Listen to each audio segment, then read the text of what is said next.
جس کو آپ انگریزی میں کہتے ہیں in the small hours of the morning. شراب خانے سے نکلے، نشے میں دھت، چکر آیا، گرے، اور ساتھ ہی بدرو جا رہی تھی گندی نالی، اس میں گر گئے، وہاں سے لاش برآمد. کیسی موت ہے؟ نافرمانی کی حالت میں موت آئی، شراب کے نشے کی حالت میں موت آئی. اور کیا یہ ممکن نہیں ہے؟ بدکاری کا اسی فیل کے دوران موت آ جائے. اچھا، اب اگر آپ نے طے کر لیا نہیں مروں گا، مگر حالت فرما برداری میں کی ایک ہی شکل ہے، کوئی لمحہ بھی نافرمانی، مبادا اسی لمحے موت آئے. ہر لمحے کا پہرا دیجیے، ہر ساتھ کی پوری حفاظت کی، کہیں نافرمانی کا کوئی ارتکاب نہ ہو، اور اس حالت میں کہیں موت ہو. میں وہ حدیث آپ کو سنا چکا ہوں، لا یزنی الزانی حین یزنی وہو مؤمن. کوئی زانی حالت ایمان میں زنا نہیں کرتا، جب وہ زنا کر رہا ہوتا ایمان اس کے دل سے نکل کر اوپر سر پر منڈلاتا رہتا ہے. کوئی چور حالت ایمان میں چور کرتا، ولا یسرق السارق حین یسرق وہو مؤمن. کوئی شرابی حالت ایمان میں شراب نہیں پی سکتا، ولا یشرب الخمر حین یشرب وہو مؤمن. اگر ایمان بھی ہو دل میں اور یہ حرکات بھی ہو رہی ہو تو وہ ایمان دو پیسے کا نہیں، دو ٹکے کا نہیں. کیا اس ایمان کی قیمت ہے؟ کیا قدر و قیمت ہے اس کی؟ اب اگر اسی حالت کے اندر موت آ گئی تو یہ تو خلوع ایمان ہے، ایمان کا خالی.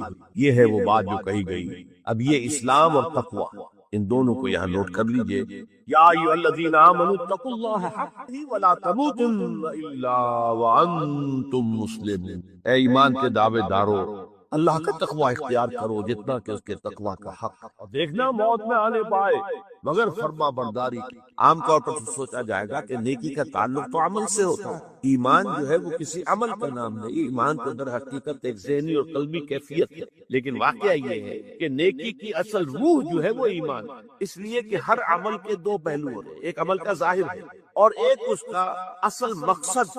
باطنی طور پر اس عمل سے مقصود کیا ہے، موٹیویشن کیا ہے، جذبہ محرکہ کیا ہے، یہ دو چیزیں بالکل علیحدہ ہیں.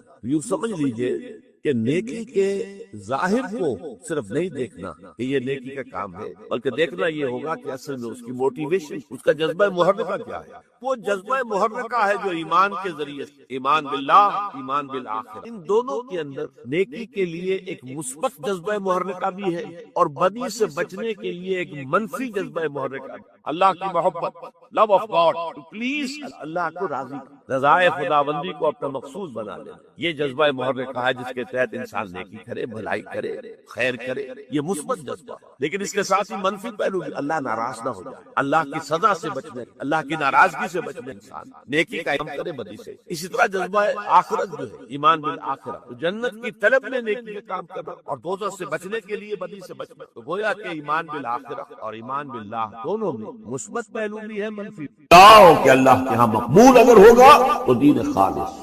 والذین اتخذوا من دونہ اولیاء، اور وہ لوگ جنہوں نے اللہ کے سوا کچھ اور کو اولیاء بنایا ہوا ہے. ما نعبدهم الا لیقربونا الی اللہ زلفیٰ، کہتے ہیں ہم نہیں، ان کو نہیں پوچھتے، ہم تو اصل میں اللہ ہی کو پوچھتے ہیں. ان کو صرف اس لیے پوچھتے ہیں کہ یہ ہمیں اللہ سے قریب کر دیں گے، یہ ہمارے یہ وسیلے ہیں، ان کے ذریعے سے ہم اللہ کے قریب ہو جائیں گے، اس لیے پوچھتے ہیں. ان اللہ یحکم بینہم فیما ھم فیہ یختلفون، یقیناً اللہ تعالیٰ فیصلہ کر دے گا ان کے مابین ان تمام چیزوں میں جن میں اختلاف کر رہے ہیں. ان اللہ لا یہدی من ھو کاذب کفار، اللہ تعالیٰ ہرگز ہدایت نہیں دیتا ان کو جو جھوٹے ہوں اور ناشکرے ہوں، کفار.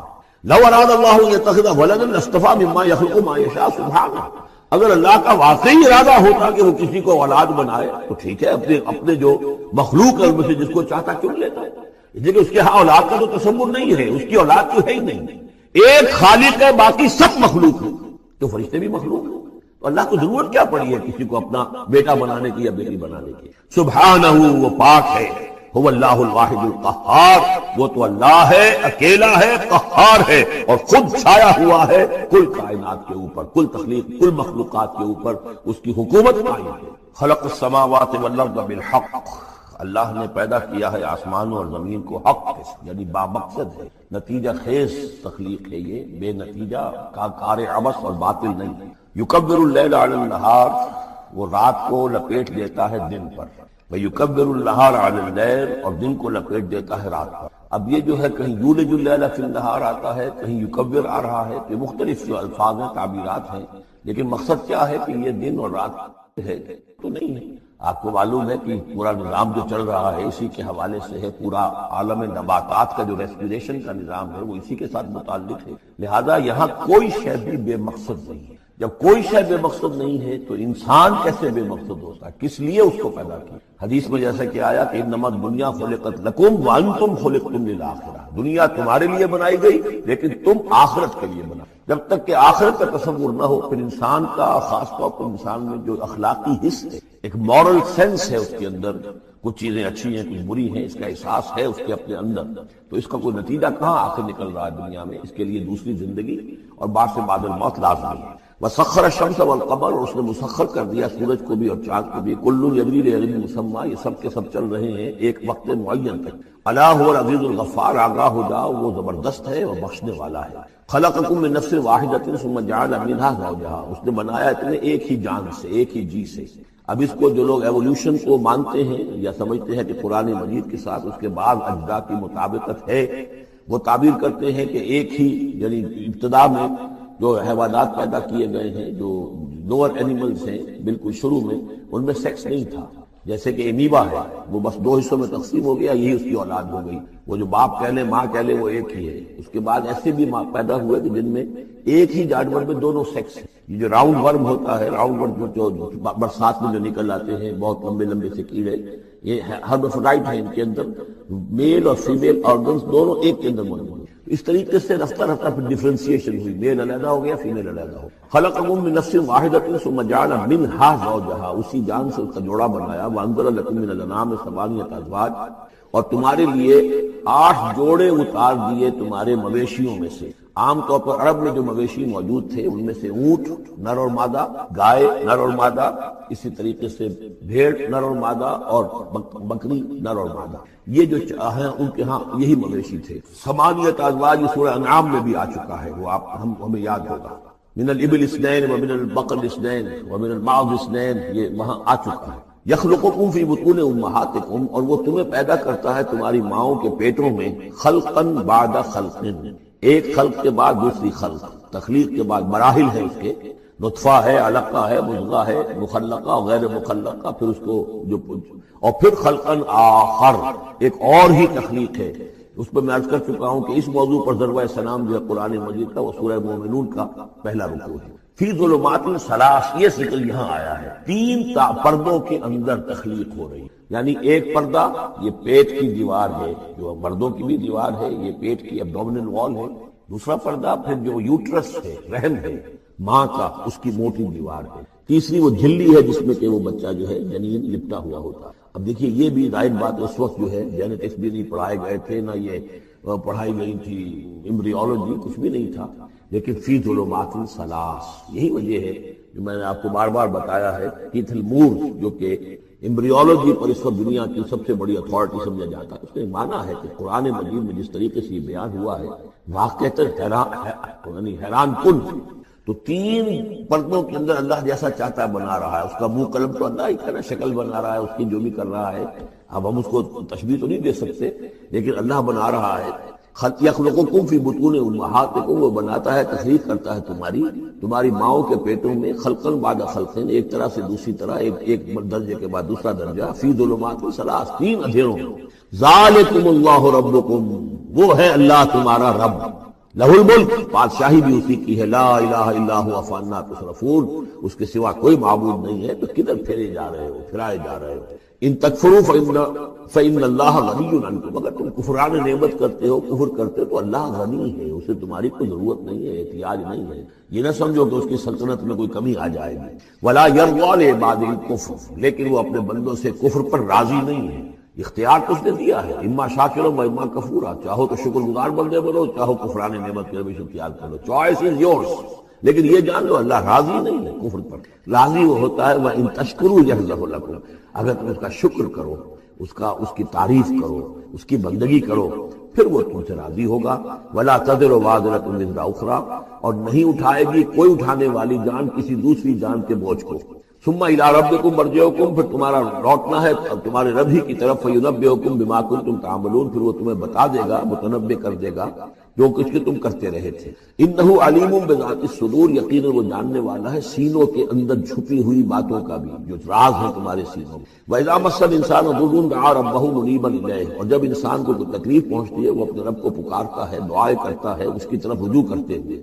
ثُمَّ إِذَا خَوَّلَهُ نِعْمَةً مِّنْهُ، اور جب اللہ تعالیٰ اس کو اڑا دیتا ہے، اس کے گرد اپنی نعمت کا خول لے آتا ہے، خولہ اسے لپیٹ لیتا ہے اپنی نعمت میں، نسی ما کان یدعو الیہ من قبل، تو جو پہلے وہ جس چیز کے لیے اللہ سے دعائیں کر رہا تھا سب بھول جاتا ہے۔ وجعل للہ اندادا، اور اس سے بھی بڑھ کر جو کرتا ہے شرارت وہ یہ ہے کہ اللہ کے مدے مقابل ٹھہرا لیتا ہے، لیضل عن سبیلہ، تاکہ بہکائے لوگوں کو اس کے راستے سے۔ قل تمتع، تو اللہ تعالیٰ کی طرف فرمایا جا رہا ہے نبی کہہ دیجئے اٹھا لو کچھ دنیا کے کچھ جو مزے ہیں وہ لوٹ لو، بے کفر کا اپنے کفر کے ساتھ، قلیلاً لیکن بہت کم، چند دن کی زندگی ہے، اس میں جو تمہیں عیاشی کرنی ہے کر لو۔ انک من اصحاب النار، پھر مستقل طور پر تو تم آگ والے ہو، تمہیں آگ کے اندر جھونکا جائے گا۔ امن هو قانت آناء اللیل ساجدا وقائما یحذر الآخرۃ ویرجو رحمت ربہ، اس صورت میں یہ خاص اسلوب کئی مرتبہ آئے گا کہ ایک چیز کو، ایک جملے کو آگے نامکمل چھوڑ دیتے ہیں کہ اسے خود انسان پر کرے، فل ان دی بلینک، وہ خود بخود اس کے اندر مقدر تو ہے لیکن اس کو واضح طور پر نہیں کیا جاتا، مثلا اس کی مثال، اور یہ کئی دفعہ آئے گا اس میں۔ اب من ہوا قانت آناء اللیل، بلا وہ شخص کہ جو کھڑا رہتا ہے، بندگی کرتا ہے رات کے وقت بھی، ساجدن و قائما، کبھی سجدے میں پڑا ہوا ہے کبھی کھڑا ہوا ہے، یحذر الآخرۃ، جو آخرت سے ڈرتا رہتا ہے، وہ یرجو رحمت ربہ، اور ساتھ ہی اپنے رب کی رحمت کا امیدوار بھی ہے۔ بس آگے کچھ نہیں، مراد کیا ہے؟ کیا بھلا یہ شخص کمن ہوا غافل، کیا برابر ہو جائے گا اس کے کہ جو غافل ہے؟ بھلا وہ شخص جس کی کیفیت یہ ہے کہ وہ فرما بردار ہے، راتوں کے اوقات میں بھی، سجدے میں بھی، اور کھڑے ہو کر بھی اللہ کی بندگی کرتا ہے، آخرت کا خوف اس کے دل میں ہے لیکن اپنے رب کی رحمت کی امید بھی۔ کمن ہوا غافل، کیا وہ شخص برابر ہو جائے گا اس کے کہ جو غافل ہے؟ قل، کہہ دیجئے هل يستوي الذين يعلمون والذين يعلمون، کیا برابر ہو سکتے ہیں وہ لوگ کہ جو علم رکھتے ہیں اور وہ کہ جو علم رکھتے ہیں؟ انما يذكر اولو الالباب، حقیقی نصیحت اور سبق تو حاصل وہی کرتے ہیں کہ جو عقل مند لوگ ہیں۔ قل یا عبادی الذین آمنوا، دیکھیے پھر آگے آئیے، سیدھا یا ایھا الذین آمنوا نہیں ہے، یہ مکی صورت ہے۔ قل یا عبادی الذین آمنوا، کہہ دیجئے اے نبی، اے میرے وہ بندو جو مجھ پر ایمان لائے ہو، اتقوا ربکم، اپنے رب کا تقوی اختیار، جن چیزوں سے اس نے روک دیا رک جاؤ، اور تمہارے اندر اس کی رضا جوئی رہنی چاہیے۔ للذین احسنوا فی ہذہ الدنیا حسنہ، جو لوگ نیکی کی راہ پر روش اختیار کریں گے، احسان کی روش اختیار کریں گے، ان کے لیے اس دنیا میں بھی بھلائی ہے۔ وارض اللہ واسعہ، اور زمین اللہ کی بڑی وسیع ہے۔ اگر یہاں رہتے ہوئے تمہارے لیے توحید پر کاربند رہنا ممکن نہیں ہے تو ہجرت کرو۔ انما یوفی الصابرون اجرہم بغیر حساب، یقیناً صابروں کو، صبر کرنے والوں کو ان کا اجر پورا پورا دے دیا جائے گا۔ یوفا بھی ہے، پورا دے دیا جائے گا، پھر بغیر حساب بھی، اس کا مطلب ہے مزید فضل جو ہوگا وہ بغیر حساب ہوگا، اس میں کسی حساب کا سوال نہیں۔ قل انی امرت، اب دیکھیے پھر وہ شروع کا مضمون تھا، یہ اس صورت کا عمود ہے، اس طرح بار بار آئے گا۔ قل انی امرت ان اعبد اللہ مخلصا لہ الدین، کہہ دیجئے اے نبی مجھے حکم ہوا ہے کہ میں اللہ کی بندگی کروں، اس کے لیے اپنی اطاعت کو خالص کروں۔ یہاں میں چاہتا ہوں تھوڑی سی وضاحت کروں۔ دیکھیے عبادت کے آپ یوں سمجھیے کہ ایک عبادت کا ظاہر ہے اور ایک عبادت کی اصل حقیقت، پھر یہ کہ ایک اس حقیقت میں بھی ایک روح ہے اور ایک اس کا جسد ہے، ایک اس کے رسومات ہیں۔ رسم کہتے ہیں کسی شے کی ظاہری شکل، عبادت کی رسم جس کو مراسم عبادت کہتے ہیں۔ یہ مراسم عبودیت کیا ہے؟ جس کی آپ عبادت کرتے ہیں، اس کے سامنے جھکتے ہیں، اس کے سامنے ادب کے ساتھ کھڑے رہتے ہیں، اس کے کچھ حمد کے ترانے گاتے ہیں، اس کے سامنے سجدہ کرتے ہیں، ان کو ہم کہیں گے مراسم عبودیت۔ رسم کہتے ہیں کسی چیز کی ظاہری شکل، یہ حروف ہے، اور یہ رسم جو ہے رسم الخط، اسی طرح یہ قرآن اور یہ اس کا رسم عثمانی ہے، اس کا لکھا ہوا جانا جیسے کہ یہ رسم ظاہر ہے۔ تو ایک تو یہ چیزیں ہیں عبادت جسے دنیا میں سمجھا جاتا ہے عبادت، یہ مراسم عبودیت۔ اصل عبادت جو ہے اس کا بھی ایک جسد ہے اور ایک روح ہے۔ جسد کیا ہے؟ اطاعت، جس کی عبادت ہے کلی اطاعت، ہم اطاعت، ہم وقت اطاعت، غلامی، عبد کے معنی ہے غلام۔ چنانچہ یہ لفظ دو دفعہ ہم پڑھ چکے ہیں کہ فرعون نے کہا تھا بنی اسرائیل کے بارے میں قومہما لنا عابدون، یہ جو ہارون اور موسیٰ کی قوم ہے وہ تو ہماری غلام قوم ہے، اور ظاہر بات ہے وہ پرستش نہیں کرتے تھے، وہ قبطیوں کو پوجتے نہیں تھے، وہ ان کی نماز نہیں پڑھتے تھے، وہ ان کو سجدہ نہیں کرتے تھے معاذ اللہ، لیکن غلامی جو ہے اصل شے، اطاعت یہ تو اصل جسم ہے۔ اصل عبادت کا جو ہے جسم جسد جو ہے وہ ہے اطاعت، لیکن جو چیز اس اطاعت کو غلامی سے آگے بڑھ کر عبادت بنا دیتی ہے وہ اس کی روح ہے، روح محبت۔ جس ہستی کی اطاعت محبت کے ساتھ کی جائے گی وہ عبادت ہے، ایک جبرن اطاعت کی جا رہی ہے۔ اب جیسے کہ انگریز کی ہم اطاعت کرنے پر مجبور تھے، ہم اطاعت کر رہے تھے، عبادت نہیں کر رہے تھے لیکن اطاعت کر رہے ہیں، لیکن کسی کی محبت کے جذبے سے سرشار ہو کر اطاعت کی جائے گی تو وہ عبادت ہے۔ تو اللہ کی عبادت کے لیے جو بھی ڈیفینیشن اس کی امام ابن تیمیہ اور حافظ ابن قیم استاد اور شاگرد دونوں کی ہے وہ یہ ہے کہ اس کے دو اجزاء ہیں۔ العبادت تجمع اصلین، غایت الحب مع غایت الذل والخضوع، کہ دو چیزوں کو جمع کرنے سے اللہ کی عبادت جو ہے وجود میں آتی ہے، حد درجے کی محبت اللہ کے ساتھ اور حد درجے میں اللہ کے سامنے اپنے آپ کو بچھا دینا، مطیع اور منقاد ہو جائے۔ اچھا یہ تو ہے اصل عبادت، لیکن اس کے لیے جو رسم ہے وہ کیا ہے؟ کبھی کبھی کھڑے ہو کر کبھی سلیوٹ کر لینا ہے، کبھی ہاتھ جوڑ دینا ہے۔ اب ہندوؤں کے ہاں ہاتھ جوڑنا ہے، یہ ان کے ہاں کی رسم ہے۔ قنوت ہے، ہمارے ہاں قنوت ہے، ادب کے ساتھ کھڑے ہونا، کہیں جو جھک جانا، رکوع کرنا، کہیں سجدہ کرنا، حمد کے ترانے جو ہے پڑھ رہے ہیں، تسبیح کر رہے ہیں، یہ اس کی مراسم عبودیت ہے۔ عبادت اصل کیا ہے؟ اطاعت کلی، اللہ کی محبت سے سرشار۔ تو اس صورت کا جو عمود ہے وہ یہ ہے کہ اللہ کی عبادت کرو، اس کے لیے اپنی اطاعت کو خالص کرو۔ اطاعت میں آپ نے کسی اور کو شامل کر دیا، انڈیپینڈنٹ آف ہم، اللہ کی اطاعت سے آزاد، مستقل بذات اطاعت، یہ شرک ہے، اور وہ اطاعت اللہ کو قبول نہیں ہے۔ وہ منہ پر دے مارے گا، یہ مجھے 25% اطاعت نہیں چاہیے آپ کی، آپ لیجئے اپنے سر پاس رکھیے، مجھے تو چاہیے 100%۔ ادخلوا فی السلم کافہ، اور ہم سمجھتے ہیں کہ ہم 5-10% بھی تنخواہ لیں گے اللہ تعالیٰ کو تب بھی ہمیں جنت کو دے ہی دے گا۔ یہی ہے اصل میں ہمارا جو سارے سوچ کا فطور ہے۔ یہ کل زندگی اور کل بندگی جو ہے اس کا تصور ذہنوں سے نکل، یہ تصور ہے جو اس صورت سے اب اس کی جڑ پڑ رہی ہے، اور یہ در حقیقت کلائمیکس کو پہنچے گا چوتھی صورت میں جا کر سورہ شورى میں۔ تو دیکھیے پھر آ گیا قل انی امرت ان اعبد اللہ مخلصا لہ الدین، کہہ دیجئے مجھے تو حکم ہوا کہ میں اللہ کی بندگی کروں، اس کے لیے اپنی اطاعت کو خالص کرتے ہیں۔ وامرت لان اکون اول المسلمین، اور مجھے حکم ہوا کہ سب سے پہلا مسلم، سب سے پہلا فرما بردار میں خود بنوں۔ یہ نہیں ہے کہ میں تمہیں فرما برداری کی دعوت دے رہا ہوں، خود جو ہے میں اللہ کی نافرمانی کروں، یہ نہیں۔ قل انی اخاف ان عصیت ربی عذاب یوم عظیم، کہہ دیجئے مجھے تو خود اندیشہ ہے اگر میں اپنے رب کی نافرمانی کروں تو ایک بڑے دن کا عذاب مجھے آ پکڑے گا۔ میں اپنے آپ کو مستثنا نہیں سمجھتا، میں بھی بندہ ہوں، اگر میں معصیت کروں، اگر میں اپنے رب کی نافرمانی کروں، ظاہر بات ہے کہ یہ جو ہے اگر بہت بڑا اگر ہے، ظاہر اس کے حضور کا امکان نہیں، حضور کے لیے سمجھانے کے لیے ان لوگوں کو بتایا جا رہا ہے۔ قل اللہ اعبد مخلصا لہ دینی، پھر وہی۔ حالانکہ دیکھیے ایک بات ہے کہ ایک ہی اسلوب کو بار بار تکرار سے لانا عام ہماری دنیا میں جو ہماری نگارش کے اور جو بھی یعنی تصنیف و تعریف کے اصول ہے اس کو عیب سمجھا جاتا ہے کہ یہ تو تصنیف و تعریف کا عیب ہے، ایک ہی اسلوب کو آپ تکرار میں لا رہے ہیں۔ یہ تو کمال اللہ کا ہے، فصاحت و بلاغت کا، کہ وہ لا رہا ہے اس کو بار بار، اور پھر کوئی بھاری نہیں گزرتا، بلکہ یہ کہ اس کے اندر اس کو اور حسن بڑھ رہا ہے۔ لیکن یہ کہ اس تکرار سے جو ایمفیسس ہے اس کو سمجھیے کہ یہ اسلوب بار بار کیوں آ رہا ہے۔ پہلی آیت یہ تھی تنزیل الکتاب من اللہ العزیز الحکیم انا انزلنا الیک الکتاب بالحق فاعبد اللہ مخلصا لہ الدین الا للہ الدین الخالص۔ اور اس کے بعد اب آپ نے یہاں دیکھا آیت نمبر 11 قل انی امرت ان اعبد اللہ مخلصا لہ الدین، اور پھر آیت نمبر 14 قل اللہ اعبد مخلصا لہ الدین، کہہ دیجئے میں تو اللہ ہی کی بندگی کرتا ہوں، اس کے لیے اپنی اطاعت کو خالص کرتا ہوں۔ فاعبدوا ما شئتم من دونہ، تو اس کے سوا تم جس کو چاہو پوجو، تمہاری مرضی ہے۔ قل ان الخاسرین الذین خسروا انفسهم، کہہ دیجئے کہ اصل میں تو گھاٹے میں اور نقصان میں اور بربادی میں تو وہی ہوں گے جنہوں نے اپنے آپ کو اور اپنے آپ کو واہلیہم اور اپنے گھر والوں کو، اپنے اہل و عیال کو خسارے میں ڈالا یوم القیامہ، قیامت کے دن۔ یہاں تو حلوے مانڈے کھلائے، پراٹھے اور انڈوں کے ناشتے کرائے، لیکن جو جھونک رہے انہیں جہنم کے اندر، تو تم ان کے ساتھ خیر خائی کر رہے ہو یا بدخائی کر رہے ہو؟ خود بھی سارے سیدھے جا رہے ہو جہنم کے اندر اور لے کر جا رہے ہو اہل و عیال کو جہنم کے اندر حرام خوری کر کے۔ تو یہ ان کی محبت ہے یا ان کی دشمنی ہے؟ قل ان الخاسرین الذین خسروا انفسهم واہلیہم یوم القیامہ، قیامت کے دن جنہوں نے خسارے میں ڈال دیا اپنے آپ کو اور اپنے اہل عیال کو، جیسے کہ ہم آگے چل کر پڑھیں گے سورہ تحریم میں، یا ایھا الذین آمنوا قوا انفسکم واہلیکم نارا، اے ایمان والو بچاؤ اپنے آپ کو اور اپنے اہل و عیال کو آگ سے، جہنم کی آگ سے۔ لیکن جن لوگوں نے اپنے آپ کو آگ کا مستحق بنا لیا، اپنے اہل و عیال کو، ان سے بڑا گھاٹے میں کون ہوگا؟ الا ذالک هو الخسران المبین، آگاہ ہو جاؤ یہ تو کھلی گمراہی ہے اور کھلا گھاٹا ہے اور نقصان ہے۔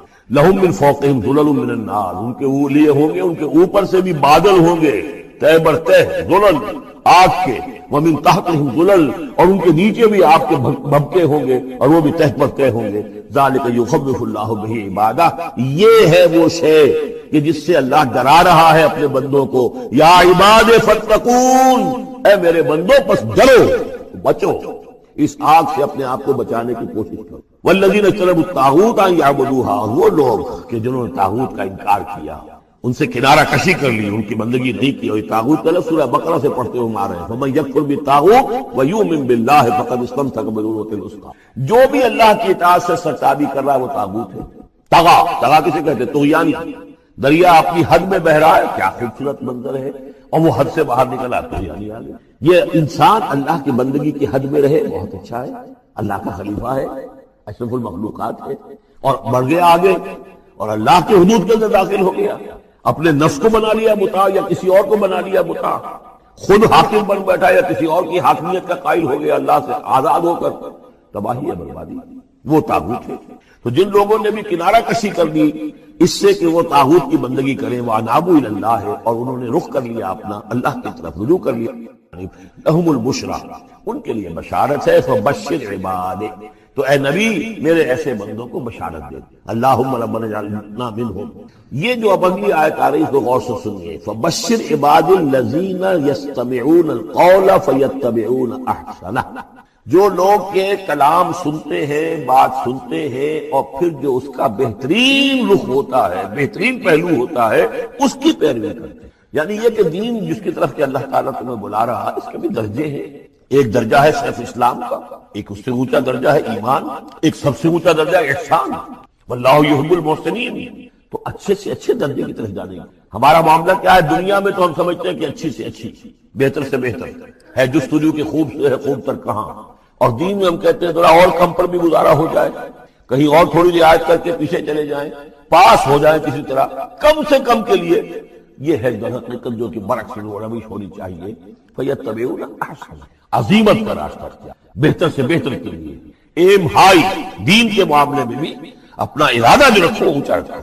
یستمعون القول، جو بات سنتے ہیں وہ یتبعون احسن، جو اس کی احسن ترین اس کے اندر جو پہلو ہے اس کا اتباع کرتے ہیں۔ اولئک الذین ہداہم اللہ، یہ ہے وہ لوگ جنہیں اللہ نے ہدایت دی ہے، واولئک هم اولو الالباب، اور یہی وہ لوگ ہیں کہ جو اولو الالباب ہیں، ہوش مند ہیں، عقل مند ہیں۔ افمن حق علیہ کلمۃ العذاب، اور یہاں پھر وہی آ گیا، بھلا وہ شخص کہ جو مستحق ہو چکا ہے، جس پر لاگو ہو چکی ہے عذاب کی بات، یعنی جو مستحق ہو گیا عذاب کا، اس کے بعد کیا پھر چھوڑ دیا گیا، کمن ہوا فی الجنہ، کیا وہ برابر ہو جائے گا اس شخص کے کہ جو جنت میں جانے والا؟ یہ گویا کہ یہاں پر محذوف ہے۔ افانت تنقذ من فی النار، تو اے نبی کیا آپ اس کو نکال سکیں گے آگ سے؟ اس کے اوپر تو اللہ کی طرف سے وہ قانون عائد ہو گیا، دفعہ لگ چکی، جیسے آپ کہتے ہیں اس پر تو دفعہ 302 لگ گئی، تو جن لوگوں پر وہ دفعہ لگ چکی ہے اللہ تعالیٰ کی طرف سے کہ یہ لوگ اس مقام کو پہنچ گئے، پوائنٹ آف نو ریٹرن کو، کہ اب ان کے دلوں پر مہر کر دی گئی، اب یہ ایمان نہیں لائے، تو ان کو اے نبی آپ ان کو اب آگ سے نکال دیں۔ لیکن الذین اتقوا ربہم، لیکن وہ لوگ کہ جو لوگ اللہ کا تقوی اختیار کریں گے، لہم غرف من فوقہا غرف مبنیہ، ان کے لیے تو بالا خانے ہوں گے، ان کے اوپر اور بالا خانے ہوں گے ایک دوسرے کے اوپر۔ اللہ تعالیٰ جنت کے اسکائی اسکریپرز دے گا، جیسے کہ آج آپ دیکھتے ہیں 102 منزلیں اور 110 منزلیں چلی جا رہی ہیں، تو غرف من فوقہا غرف، بالا خانے اور بالا خانوں پر بالا خانے، مبنیہ جو چنے ہوئے ہوں گے ایک دوسرے کے اوپر، تجری من تحت الانہار، ان کے دامن میں ندیاں بہتی ہوں گی۔ وعد اللہ، یہ اللہ کا وعدہ ہے جو ہو چکا، لا یخلف اللہ المیعاد، اللہ تعالیٰ اپنے وعدے کی خلاف ورزی نہیں کرتا۔ الم تر ان اللہ انزل من السماء ماء، کیا تم نے دیکھا نہیں کہ اللہ نے اتارا آسمان سے پانی، فسلکہ ینابیع فی الارض، پھر اس کو چلا دیا چشموں کی شکل میں زمین میں، ثم یخرج بہ زرعا، پھر ان کے ذریعے سے نکالتا ہے، اس کے ذریعے سے نکالتا ہے وہ کھیتی کو، مختلف الوانہ، جس کے رنگ ہیں مختلف، ثم یہیج، جو پھر وہ کھیتی جو ہے تیار ہو جاتی ہے، بڑی اس کے شان شوکت ہوتی ہے، فتراہ مصفرا، پھر دیکھتے ہو کہ وہ زردی مائل ہو گئی، ثم یجعلہ حطاما، پھر وہ کھیتی کٹ گئی اور اب یوں سمجھیے کہ وہاں خاک اڑ رہی ہے، یا یہ کہ توری کے کوئی تنکے کہیں کہیں پڑے ہوئے نظر آ جائیں گے، چورا ہو گئی۔ ان فی ذلک لذکری لاولی الالباب، اسی کے اندر ہے یاد دہانی اور سبق ہوش مند لوگوں کے لیے۔ یہی معاملہ تمہارا ہے، جب تم پیدا ہوتے ہو تو جیسے کھیتی نئی نئی اپجتی ہے تو کسان کتنا خوش ہوتا ہے کسی کے یہاں بیٹا پیدا ہوا کتنی خوشی ہو رہی ہے، اس کی آمد کو جو ہے سیلیبریٹ کیا جا رہا ہے، پھر وہ جوانی کو پہنچتا ہے، پھر اس کے بالوں میں سفیدی آئی، آساب جو ہے اور جو قوا کمزور پڑے، اور پھر اس کے بعد وہ قبر میں اتار دیا گیا، مٹی ہو کر مٹی میں پھر مل گیا۔ تو یہ life cycle, human life cycle, بس یہ ہے کہ یہ 50 60 30 40 برس کا ہے، وہ چند مہینے کے اندر اندر سب کچھ ہو جاتا ہے، سائیکل وہی ہے، وہ بھی لائف ہے، یہ بھی اس کے بارے میں ایک زمانے میں بہت دین حدیث اس کے خلاف بڑی جو ہے ایک مہم چلی تھی کہ ختم کیا جائے، یہ خام خواہ جو ہے خرچ ہوتا ہے بہت اور ضائع ہوتا ہے گوشت، اتنے بڑے پیمانے پر گوشت ہوتا ہے کھایا نہیں جاتا۔ اچھا ایک زمانے میں فریج میں کیا محفوظ گوشت ضائع بھی ہوتا اور بھی چیزیں جو ہے وہ گوشت صحیح طور سے استعمال نہیں ہوتی، تو اس کے اوپر بڑا پروپیگنڈا مدین حدیث کا رہا کہ یہ جو ہے قربانی صرف حج کے موقع پر، میں اس کی نفی کے لیے آج آپ کو بتا رہا ہوں۔ سورہ حج کے اندر جو 2 رکوع ہیں، ایک چوتھا ایک پانچواں، چوتھے رکوع میں بھی قربانی کا ذکر ہے، پانچویں میں بھی قربانی کا ذکر ہے۔ یہ ایک دم جو ہے ایک جگہ پر جو 2 طرح کی قربانیوں کا ذکر ہو رہا ہے، یہ کیوں ہو رہا ہے؟ چوتھے رکوع میں وہ مناسک حج کے ساتھ وہاں جو فرمایا گیا لِيَشْهَدُوا مَنَافِعَ لَهُمْ وَيَذْكُرُوا اسْمَ اللَّهِ عَلَى مَا رَزَقَهُم مِّن بَهِيمَةِ الْأَنْعَامِ فِي أَيَّامٍ مَّعْلُومَاتٍ عَلَى مَا رَزَقَهُم مِّن بَهِيمَةِ الْأَنْعَامِ فَكُلُوا مِنْهَا وَأَطِيعُوا الْبَائِسَ، وہاں پہ قربانیاں دو، پھر اللہ کا نام لو ان جانوروں پر جو اللہ نے تمہیں عطا کی، اور جو معین دنوں کے اندر دو، فی ایام معلومات، اور پھر اس میں سے خود بھی کھا، اور جو ہے جو جیسے صدقہ کا گوشت ہوتا ہے وہ نہیں ہے، وہ قربانی کا گوشت ہے، آپ خود بھی کھائیں اور غرباء کو کھلائیں، غریبوں کو دیں۔ تو پورا حکم آ چکا ہے چوتھے رکوع کے۔ پانچواں رکوع پورا کا پورا جو ہے وہ عید الاضحیٰ پر ہے میرے دوست۔ یہی حکمت صوم کے بارے میں کہ وہاں جب ایک حکم تکرار کر دیا کہ پہلے فرما دیا گیا فمن کان منکم مریضا او علی سفر فعدۃ من ایام اخر، اگر بیمار ہو کوئی اور یہ یا کہ سفر پر ہو تو تعداد دوسرے دنوں میں پوری کرے۔ پھر کیا وجہ دوبارہ آ رہا ہے؟ شہر رمضان الذی انزل فیہ القرآن ھدی للناس وبینات من الہدی والفرقان فمن شہد منکم الشہر فلیصم ومن کان مریضا او علی سفر فعدۃ من ایام۔ کیوں؟ یہ تو ادبی اعتبار سے یہ کلام کا عیب شمار ہوتا، تکرار بلا کسی سبب نہیں۔ وہاں کیا تھا؟ وہاں ان 2 رعایتوں کے ساتھ تیسری بھی شامل کہ اگر صحیح ہو اور مقیم ہو پھر بھی روزہ نہ رکھو تو ایک مسکین کو کھانا کھلا دو۔ یہ رعایت ختم ہوئی ہے رمضان کے روزے، اب رکھنا پڑے گا روزہ، اور اگر بیمار ہو یا سفر پر ہو تو ٹھیک ہے دوسرے دن پورا کرو، پورا کرنا لازم۔ یہ چیز جو ہے یہ در حقیقت کسی وجہ سے بالکل یہی بات ہے۔ سورہ حج کے چوتھے رکوع کے اندر وہ جو قربانی ہے حج کے ساتھ اس کا ذکر آ چکا۔ اب سنیے یہ جو آ رہا ہے، فرمایا وَلِكُلِّ أُمَّةٍ جَعَلْنَا مَنسَكًا، ہر امت پر ہم نے ایک جو ہے قربانی کا معاملہ نازل جو ہے فرض کیا۔ میں نے چونکہ آج سے کہا تھا کہ صوم اور حج مشابہت، دیکھیے صوم کا حکم بھی آیا تھا تو کس طور سے آیا تھا؟ یا ایھا الذین آمنوا کتب علیکم الصیام کما کتب علی الذین من قبلکم لعلکم، اہل ایمان تم پر روزہ رکھنا فرض کیا گیا جیسے کہ فرض کیا گیا تھا ان پر جو پہلے۔ یہاں پر اسی حوالے سے بات ہے کہ اے مسلمانوں یہ قربانی صرف تم پر فرض نہیں کی جا رہی، یہ تو ہر امت پر، ہر نبی ہر رسول کی امت۔ وَلِكُلِّ أُمَّةٍ جَعَلْنَا مَنسَكًا لِيَذْكُرُوا اسْمَ اللَّهِ عَلَيْهَا، تاکہ وہ نام لیں اللہ کا، عَلَى مَا رَزَقَهُم مِّن بَهِیمَةِ الْأَنْعَامِ، جس اللہ تعالیٰ نے یہ چوپائے جو ہیں حیوانات ان پر اللہ کا نام لے کر چھری جائے، اللہ کے نام سے ذبح۔ فَإِلَٰهُكُمْ إِلَٰهٌ وَاحِدٌ فَلَهُ أَسْلِمُوا، یہ جان لو کہ اس قربانی اصل روح کیا ہے، وہ یہ ہے کہ اللہ تمہارا ایک الہ ہے، اسی کے سامنے جھکانا۔ یہ روح تقویٰ اگر نہیں ہوگی تو یہ قربانی بے معنی ہے۔ نماز و روزہ و قربانی و حج یہ سب باقی ہیں، تو باقی۔ جب اللہ تعالیٰ کے ساتھ تعلق نہیں ہے تو یہ ساری چیزیں نہیں ہو۔ وآت المال علی حبہ، اب اس میں جو ترتیب میں نے کہا تھا الاقرب فالاقرب، الاقرب فالاقرب، سب سے پہلے ذوی القربیٰ، اور اس میں اکثر و بیشتر ہم سے کوتاہی، دور دراز کے لوگوں کے ساتھ نیکی ہو رہی ہے، سگے بھائی کی بیوہ اور یتیم بچے جو ہے وہ محروم ہیں، انہوں نے اس وقت یہ کر دیا تھا یہ کر دیا تھا۔ ظاہر بات ہے کہ رشتہ داروں سے تو شکایتیں ہوتی ہیں، یہ تو ہمیشہ ہمارے مخالف رہے، ان کی ہم کیسے مدد؟ اگر تو اللہ کے لیے دینا ہے تو پہلا حق ان کا، من احب للہ وابغض للہ واعطى للہ ومنع للہ، اللہ کے لیے دیا ہے اگر تو اپنے اس نفس کی جو انتقام کا جذبہ ہے اس کو کچلو، اور جس کا سب سے پہلا حق ہے اس کو پہنچاؤ، حق بحقدار رسید۔ ذوی القربى والیتامی، جو بے سہارا رہ گئے، باپ کا سایہ نہ، والمساکین، مساکین کسے کہتے ہیں؟ مسکنت کہتے ہیں کم ہمت۔ آپ کو معلوم ہے آج کل ایک مرض کہلاتا ہے نیورستھینیا، آدمی دیکھنے میں ہٹا کٹا ہے، صحت مند ہے، لیکن اندر سے اس کی کوئی ہمت ایسے جواب دے گئی ہے کچھ کر ہی نہیں سکتا، وہ ہے مسکین۔ اسی لیے جو فرمایا گیا یہودیوں کے لیے ضربت علیہم الذلۃ والمسکنہ، ذلت کے معنی بھی کمزوری اور مسکنت کم ہمت، ہمت ختم ہو گئی۔ تو جو اپنے پاؤں پر نہیں کھڑا رہ سکتا اس وجہ سے کہ اس میں وہ ہمت کم ہو گئی، وہ بھی مستحق ہے۔ وابن السبیل اور مسافر، پرانے زمانے میں آپ کو معلوم ہے نہ سرائیں تھی، نہ کچھ اور تھا، نہ ہوٹل تھے، پھر اگر کہیں راستے میں چوری ہو گئی، ڈاکہ پڑ گیا، تو آدمی جو ہے گھر میں خود ہے، کفیل ہے، اچھا ہے۔ اس وقت کی حالت ایسی، ہمارے ہاں بیگرز نے اسی کو ایک بہت بڑا بہانہ بنایا ہوا، جی میں آیا تھا وہاں سے اور یہاں سے اور میری جیب کٹ گئی، سب چلا گیا، اب مجھے واپس جانے کے لیے کرایہ چاہیے۔ اکثر و بیشتر جھوٹے کیس، اگر آپ کسی کو پکڑ لیں اور ساتھ لے کر کہیں تحقیق کراؤ تو بھاگ جائے گا، پھر بھی آئے گا اس وقت۔ لیکن یہ کہ سبیل یہ بھی ایک کھاتا ہے۔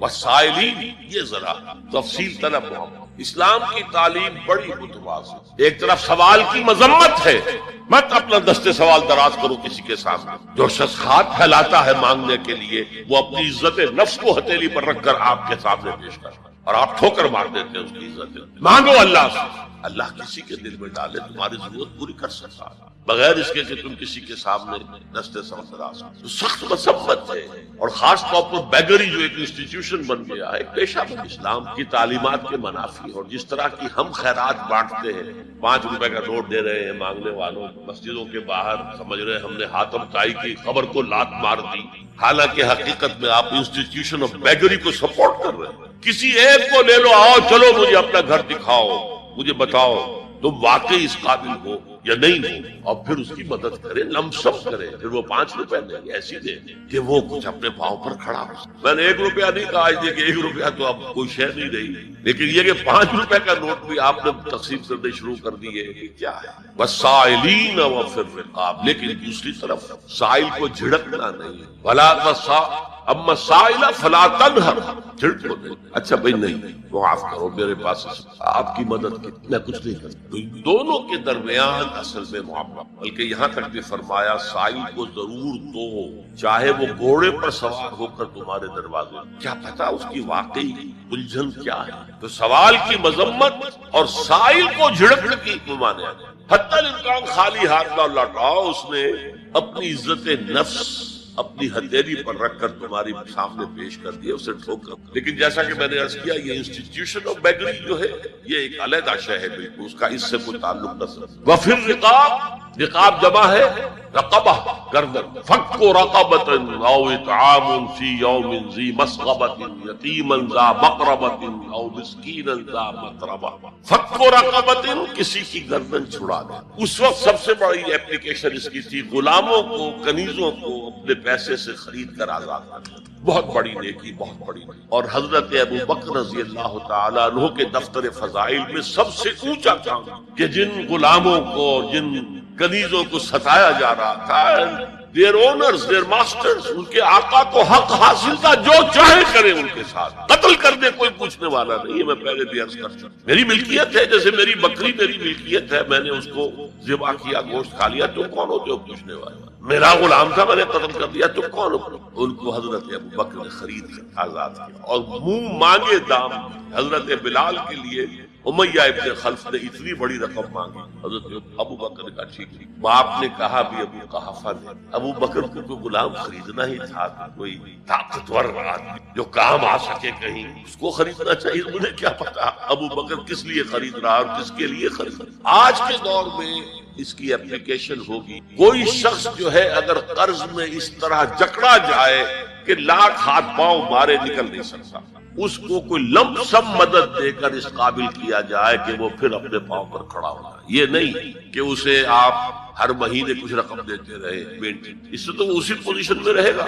یہ بعض مائنورٹی کمیونٹیز کے اندر یہ معاملہ موجود، کوئی بھائی اگر گر گیا ہے کاروبار میں تو اس کی پھر ایسی مدد کی جائے کہ وہ پھر آپ کی صف میں آ کر کھڑا ہو جائے، respectable members of your community, وہ اس شکل میں پہنچ جائے۔ یہ بھی فک و رقبۃ اس کی ذیل میں آج کل آئے۔ لفظ ایک ہے لیکن آیت ہو گئی الگ، اس کے کوئی معنی نہیں بنتے. الرحمن یہ کیا مطلب ہے؟ الرحمن خبر جڑے گی علم القرآن، رحمان نے قرآن سکھایا. اب ہم نام بولو گے کیوں انہیں علیحدہ کیا گیا؟ اس کی بڑی ایک آیت ہے الرحمن علم القرآن، ایک جملہ خلق الانسان دوسرا جملہ علمہ البیان تیسرا جملہ.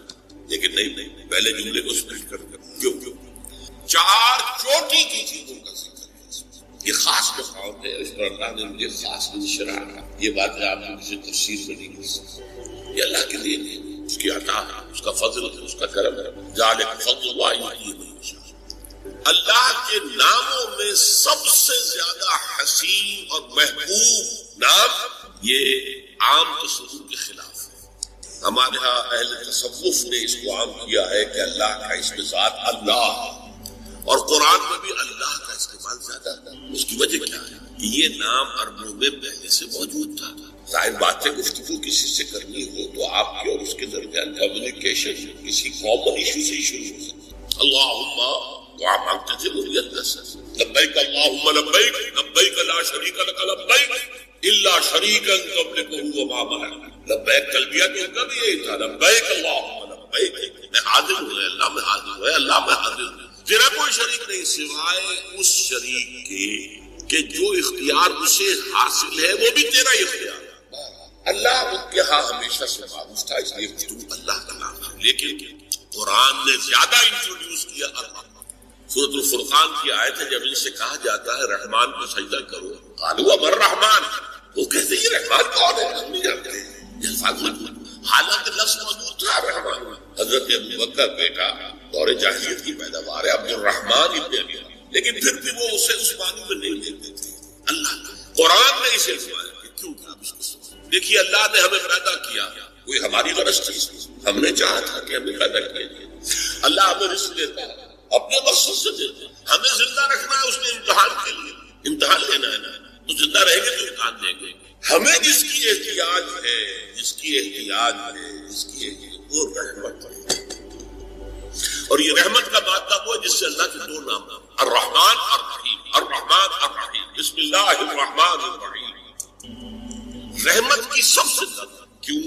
حضور نے فرمایا کوئی شخص جنت میں داخل نہیں ہو سکتا محض اپنے اعمال سے، جب تک کہ رحمت خداوندی دستگیری نہ کر. دستگیری کسے کہتے ہیں؟ کسی کا ہاتھ پکڑ لینا، پکڑ کے کھینچے، دستگیری. کسی صحابی نے بڑی ہمت کی، بڑی ہمت کی. اس لیے حضور آپ بھی جب آپ کا کوئی انسان مل جائے گا جنت میں صرف اپنے اعمال کے لیے آنا، تو بڑا کیٹیگوریکل اسٹیٹمنٹ ہے. کوئی ایکسیپشن ہے؟ آپ ایکسیپشن ہے یا نہیں؟ فرمان نہیں، میں بھی الا یتغمدنی ربی برحمتہ، میں بھی جنت میں داخل نہیں ہو سکوں گا اگر میری رب کی رحمت مجھے ڈھانپ. تو ہمیں سب سے زیادہ کس سے کہ اگر اصل زندگی آخرت کی اور وہ یا جنت ابدا ہے یا نار، تو ہماری اصل زندگی رحمت. علم القرآن، اس نے سکھایا ہے. پہلی بات تو واضح ہوئی جیسے کہ پہلی میں جو آیت سنا چکا ہوں، قل بفضل اللہ وبرحمتہ، اللہ کی رحمت کا مظہر ہے قرآن. یہاں فرمایا رحمانیت کا مظہر ہے عدم قرآن. رحمان جو ہے یہ مبالغے کا صیغہ ہے. عرب کہے گا اگر عطشان، میں پیاسا مر رہا ہوں، پیاس. اگر جوعان، میں بھوک سے مر رہا ہوں. غضبان، نہایت غضبناک. رحمان نہایت نہیں، نہایت رحمت، جس کی رحمت ٹھاٹھے مارتے ہوئے سمندر کر جوش. یہ رحمت خداوندی کے جوش کا مظہر ہے. دوسری بات کیا ہے اس میں؟ باقی سارے علوم کس نے دیے؟ سائنس کس نے سکھائی؟ یہ وہ علم الاسماء آدم کلھا ہے جو حضرت آدم کے اندر ودیت کر دیا گیا، پورا سائنس کا پورا. لیکن وہ کس شکل میں تھا؟ جیسے آم کی گٹھلی میں آم کا درخت، اسے توڑیں گے تو گٹھلی کے اندر کچھ بھی نظر نہیں آئے گا، لیکن درخت سارا کہاں سے آتا ہے. اس کو آپ انگریزی میں کہتے ہیں پوٹینشل. پوٹینشل عربی میں کہتے ہیں بالقوہ. بالقوہ پوٹینشل. یہ سارا یہ علم جو ہے سائنٹیفک اینڈ ٹیکنالوجیکل، یہ حضرت آدم کو دے دیا. اسی بنا پر مستقبل پڑا، اسی بنا پر خلیفت ملا. خیر، لیکن یہ علم ہے جو ایکسفولیٹ ہو رہا ہے. جیسے آم کی گٹھلی سے پہلے دو پتیاں نکلتی ہیں، پھر اٹھتی ہیں، چلتی ہیں، تنا بنتا ہے، پودا ہے، پھر درخت بنتا ہے. کئی سال اسی لیے ہزاروں برس ہو گئے ہیں اس آم کی گٹھلی سے یہ علوم برآمد ہو رہے ہیں، اور یہ پچھلا 100 سال یہ ایکسپلوژن دھماکہ ہے، علم معلومات کی انتہا ہے، ٹیکنالوجی کی انتہا ہے۔ چاند کو تو قدموں تلے آدمی روت کے آگے آیا، اب وہ کمن جان رہا ہے مریخ پر، کمن تو جا کے اٹک گئی ہے وہ۔ لیکن سارے علوم میں چوٹی کا علم قرآن کا علم، اللہ کے تمام اسماء میں چوٹی کا نام الرحمن، اور جتنا بھی علم اس نے انسان کو دیا، ملائکہ کو دیا، جنات کو دیا، کسی کو دیا، سائنسدانوں کو دیا، فلسفیوں کو دیا، ان میں چوٹی کا علم، اس کی رحمانیت کا مظہر اتم۔ اگلی آیت آسان، خلق الانسان، انسان کو پیدا کیا۔ آپ ادھر جائیں گے بھائی، انسان کو پیدا کیا، کیا جنات کو نہیں کیا؟ کیا ملائکہ کو نہیں کیا؟ نورانی ہستی، کیا گیلیکسیز کو پیدا کیا؟ سورج کو نہیں کیا، چاند کو نہیں کیا، سیاروں کو نہیں کیا، ستاروں کو نہیں کیا، پہاڑوں کو نہیں کیا، جانوروں کو نہیں کیا؟ لیکن اس کی تخلیق کا نقطہ عروج، کلائمیکس انسان۔ میں نے کہا تھا 4 چیزیں، اللہ کے ناموں میں سب سے اونچا نام الرحمن، اس کے دیے ہوئے علوم میں سب سے اونچا علم القرآن، اس کی تخلیق میں سب سے جس کے لیے کہا گیا ہے قرآن میں خلقتہ بیدی، اس آدم کی تخلیق میں نے اپنے دونوں ہاتھوں سے کی۔ فسجد الملائکۃ کلھم اجمعون، اس قدر تاکید ہے الملائکہ حسن، تمام فرشتوں نے سجدہ کیا، سب کے سب نے کیا، سب کے سب نے کیا، تاکہ کہیں مغالطہ نہ رہ جائے کہ شاید جبریل نے نہ کیا ہو، شاید اسرافیل نے نہ کیا ہو، تو بڑے اونچے فرشتے نہیں، سب کے سب نے، سب کے سب نے، سب کے سب نے۔ وہ ہے انسان۔ سمجھ میں آ رہی ہے بات؟ یہ آیتیں ایسے ہی نہیں ہے بس الرحمن علم القرآن خلق الانسان علمہ البیان، بس اور اگلی آیت علمہ البیان، اسے بیان کی صلاحیت۔ بینائی کس نے عطا کی؟ فرمایا اللہ نے۔ یہ سنوائی کان کس نے؟ ہاتھ پاؤں کس نے؟ ہمیں کتنی صلاحیت ہے، چوٹی کی صلاحیت، قوت بیان۔ آ رہے نا آپ ایک حساب سے؟ ہماری اگر بینائی ہے تو حیوانات کی بینائی ہم سے 1000 گنا سے، بعض جانوروں کی بینائی ہم سے 1000 گنا، عقاب کی بلندی سے زمین پر پڑی ہوئی سوئی کو بھی نہیں۔ ایسے حیوانات بھی ہیں جو بغیر روشنی کے دیکھتے ہو گئے نا ہم سے آگے، ان کی قوت سماعت ہم سے بہت آگے۔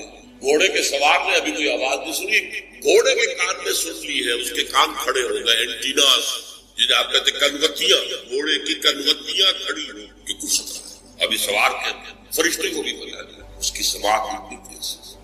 سونگنے کی صلاحیت کتے میں جتنی ہے، بکری میں جتنی ہے، ہمارے پاس تو 1000واں حصہ بھی نہیں، وہ سونگتے پتا چلا لیتے یہ میرے کھانے کی نہیں، یہ نہیں شامہ۔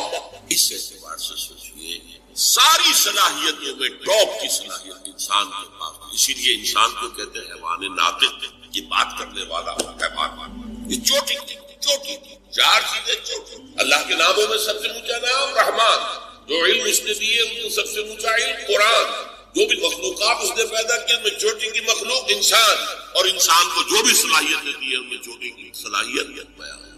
اور اس کو میں سائنٹیفکلی بھی بتا دیتا ہوں آپ کو، صرف ڈاکٹرز اس کی صحیح طور سے سمجھ سکتے ہیں، بلکہ ان کے علم میں ہے ہمارا جو یہ سینٹرل نروس سسٹم ہے، اسپائنل کارڈ ہے، برین میں جو سب سے اوپر کا حصہ تو پیلے سے زرد رنگ کا جو بنتا ہے، اس میں ایریاز مطلب کے پچھلے حصے میں آنکھ جو کچھ دیکھتی ہے، آنکھ کے اندر کوئی کیمرہ لگا ہوا ہے صرف، اور کیا ہے کیمرے پر پکچر آئی، یہاں سے وہ اب میسج جا رہے ہیں، الیکٹرانک میسجز، یہاں ہے وہ ایریا اس گرے میٹر کے اندر جسے انٹرپریٹ کرتا ہے کیا چیزیں جو آنکھ نے دیکھی ہے، اسے آپ کہیں گے ویژن سینس، دماغ۔ آنکھ کچھ نہیں دیکھ سکتی، آنکھ کوئی آدھا ہے، دیکھنے والی شے تو یا دماغ میں ہے، کان کی تو ہوا کی وہ جو بھی ویو سے ٹکرا رہی ہے، یہ انٹرپریٹ کہاں ہوگی؟ دماغ میں ہوگی۔ ایئرنگ سینس سب سے بڑا ایریا جو ہے اس میں وہ اسپیچ سینس، اور اس کے 2 حصے، دوسروں کی گفتگو کو سمجھنا اور پھر اپنے معافی ضمیر کو بیان کرنا، 2 حصے۔ جیسے کہ ایک بہت چھوٹا سا فنومینن ہے، آپ کا ہاتھ یہاں رکھا ہوا تھا، کسی چیز نے کاٹا، فوراً ہاتھ کھینچ لیا، حالانکہ آپ کے کانشیس لیول پہ کوئی فیصلہ نہیں، یہاں سے سینسیشن گئی ہے آپ، اور یہاں سے آرڈر آیا ہٹاؤ آ گیا، تو ہر چیز کے 2 حصے ہیں۔ تو اسی طریقے سے ہم سنتے ہیں، سمجھتے ہیں، یہ ہمارا ایک ہے، پھر اپنی رائے قائم کرتے ہیں، پھر تو اسپیچ سینٹر کے بھی یہ دو حصے ہیں، اور ہمارے برین میں لارجسٹ جو ایریا ہے وہ اسپیچ سینٹر۔ اچھا اب میں آ رہا ہوں، یہ آیتیں 4 ہوئی، الرحمن علم القرآن خلق الانسان علمہ البیان، ٹھیک ہے؟ جملے کتنے ہیں؟ 3، الرحمن علم القرآن، ایک خلق الانسان علمہ البیان۔ اب اگر آپ کو یاد ہو، ارتھمیٹک میں ایک قاعدہ پڑھایا جاتا تھا، آپ بھی پڑھایا جاتا ہوگا، ریشیو پروپورشن، نسبت و تناسب۔ 3 ویلیوز دی ہوئی ہے، چوتھی تلاش کرو۔ یہ 3 ویلیوز آ گئی ہے، ان 4 آیا ہے، چوتھی تلاش کرو۔ چوتھی کیا ہے؟ اعلیٰ ترین صلاحیت کو اعلیٰ ترین شے پر استعمال۔ کیا سب سے اونچی صلاحیت، سب سے اونچی نعمت جو ہے اللہ، اس پر قرآن سمجھو اور سمجھو۔ یہ ریشیو پروپورشن سے نتیجہ نکلا کہ نہیں؟ لیکن قرآن کا اصول کیا ہے؟ وہ خلا چھوڑ دیا، یہاں خلا چھوڑ دیا چوتھی چیز۔ الرحمن علم القرآن خلق الانسان علمہ البیان، اب الشمس والقمر بحسبان، بات بدل گئی۔ ان تینوں کا نتیجہ کیا ہے؟ ان 3 آیا ہے، یہ خلا چھوڑا ہے اولو الالباب کے لیے، ہوش لوگوں کے لیے، عقل مند لوگوں کے لیے، کہ اپنی عقل کو لگائیں۔ اور اللہ کا یہ فضل و کرم ہے کہ اس کے ضمن میں اللہ محمد رسول اللہ صلی اللہ علیہ وسلم کے ذریعے سے ہمیں اس خلا کرنے کا ایک سہولت دی۔ اب دیکھیے، میں نے حدیث سنائی تھی، الرحمن علم القرآن خلق الانسان علمہ البیان، عن عثمان ابن عفان خیرکم من تعلم القرآن وعلمہ، تم میں سے بہترین لوگ وہ ہیں جو قرآن سیکھیں۔ یہ اس کا نتیجہ ہوگا۔ اما بعد فقد قال اللہ تبارک وتعالی كما ورد في آل عمران اعوذ باللہ من الشیطان اللہ الرحمن ان اول بیت وضع للناس للذی ببکۃ مبارکا وہدی للعالم فیہ آیات بینات مقام ابراہیم ومن دخلہ کان آمنا وللہ علی الناس حج البیت من استطاع الی اللہ ومن كفر فإن الله غني عن العالم قال عز وجل كما ورد في سورة الحج ولكل أمة جعلنا منسكا ليذكروا اسم الله على ما رزقهم بهيمة الأنعام فإلهكم إله واحد فله أسلموا وبشر